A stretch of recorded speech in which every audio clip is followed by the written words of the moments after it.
परवीन शाकिर साहिबा की इस बुक की सबसे बेहतरीन शायरी।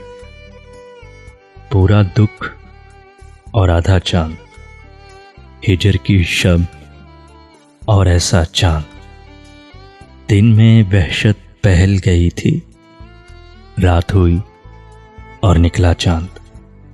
किस मक्तल से गुजरा होगा इतना सहमा सहमा चांद। यादों की आबाद गली में घूम रहा है तन्हा चांद। मेरी करवट पर जाग उठे नींद का इतना कच्चा चांद।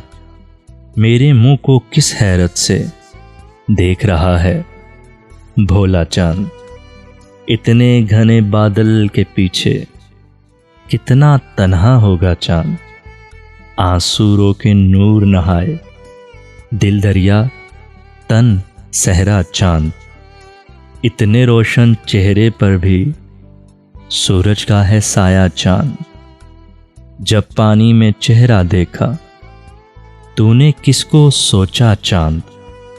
बरगद की एक शाख हटाकर जाने किसको झांका चांद।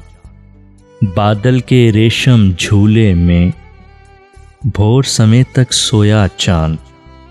रात के शानों पर सर रखे देख रहा है सपना चांद। सूखे पत्तों के झुरमट पर शबनम थी या नन्हा चांद। हाथ हिलाकर रुखसत होगा उसकी सूरत हिजर का चांद। सहरा सहरा भटक रहा है अपने इश्क में सच्चा चांद। रात के शायद 1 बजे हैं, सोता होगा अब मेरा चांद।